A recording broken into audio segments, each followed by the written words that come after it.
تو آپ سیدہ آسیہ کی زندگی دیکھیں. جناب آسیہ رضی اللہ تعالیٰ عنہ، آج کے دور میں کسی کا شوہر کتنا بھی ظالم ہو، جناب آسیہ کے شوہر کی طرح تو ظالم نہیں ہو سکتا. آسیہ کے شوہر کا نام انتہائی بدبخت انسان فرعون ہے. وہ فرعون جناب آسیہ رضی اللہ تعالیٰ عنہ کو کس قدر تکلیفیں پہنچاتا. اللہ اکبر. جناب آسیہ جب نماز پڑھتی ہے تو وجود پہ چابک ڈالتا ہے. جناب آسیہ اللہ کا نام لیتی ہے تو بھوکا رکھتا ہے. ایک وقت وہ آیا کہ آسیہ کے شوہر نے کہا کہ تو مجھے سجدہ نہیں کرتی اور اللہ کو سجدہ کرتی ہے، سو تو اللہ کو سجدہ کرنا، موسیٰ کے رب کو سجدہ کرنا چھوڑ دے. آسیہ نے کہا یہ نہیں ہو سکتا. پھر آسیہ کے شوہر نے جناب آسیہ کو جو ہے وہ دیوار سے لگا دیا.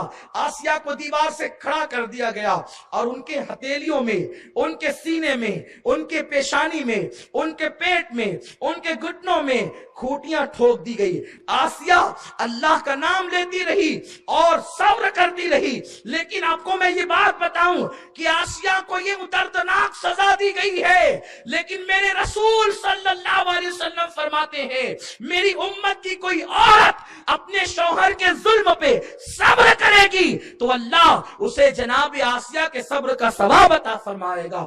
آپ غور فرمائیں، یہ دین ہے، اسلام ہے. اسلام نے تمہیں کہیں تنہا نہیں چھوڑا ہے. ایک بات تو یہ، اب گھر کے اندر آپ کبھی غربت سے تنگ آئے، شوہر کماتا نہیں ہے، تاش کے پتے کھیلتا ہے، شراب پیتا ہے، جوا کھیلتا ہے، آخر میں بھوکے بچوں کو کیا کروں گی؟ بچے بھوک سے بلک رہے ہیں، مجھے ان کی بھوک دیکھی نہیں جاتی. ہم نے یہ بھی سنا تھا کہ ایک عورت نے اپنے 3 بچوں کے ساتھ زہر پیا، پہلے بچوں کو پلایا پھر خود زہر پی لیا. کیوں؟ اس لیے کہ بچے بھوک سے بلک رہے تھے. لیکن میری بہنوں سے میں کہنا چاہتا ہوں یہ صرف جہالت کی بنیاد پہ ہے. ساس بہو کی کہانی دیکھ کر، سونی اور پنکی کی کہانی دیکھ کر تمہیں اپنی زندگی کو طے نہیں کرنا ہے. کہانیاں دیکھ کر زندگی وہ گزارتے ہیں جن کے پاس سیدہ فاطمہ کی زندگی نہیں ہے، اماں عائشہ کی زندگی نہیں ہے، خدیجۃ الکبریٰ کی زندگی نہیں ہے. اللہ اکبر. ان کے پاس یہ زندگیاں نہیں ہیں، اس لیے وہ ان سیریلوں کو دیکھ کر اپنی زندگی متعین کرتے ہیں. ہمیں اگر بچے بھوک سے بلک رہے ہیں تو سیدہ فاطمہ کے گھر کا تصور کر لو. کیا سیدہ نے ایسے دن نہ گزارے؟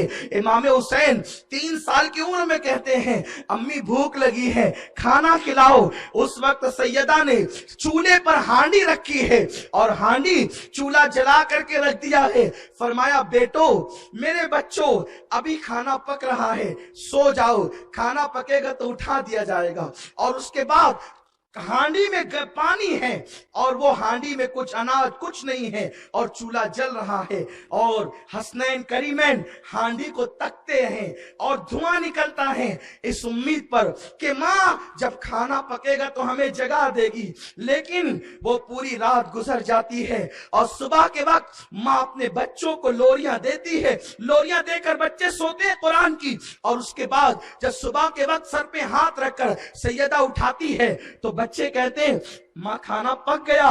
سیدہ کی زبان میں طاقت نہ تھی، اس لیے کہ سچے باپ کی سچی بیٹی تھی.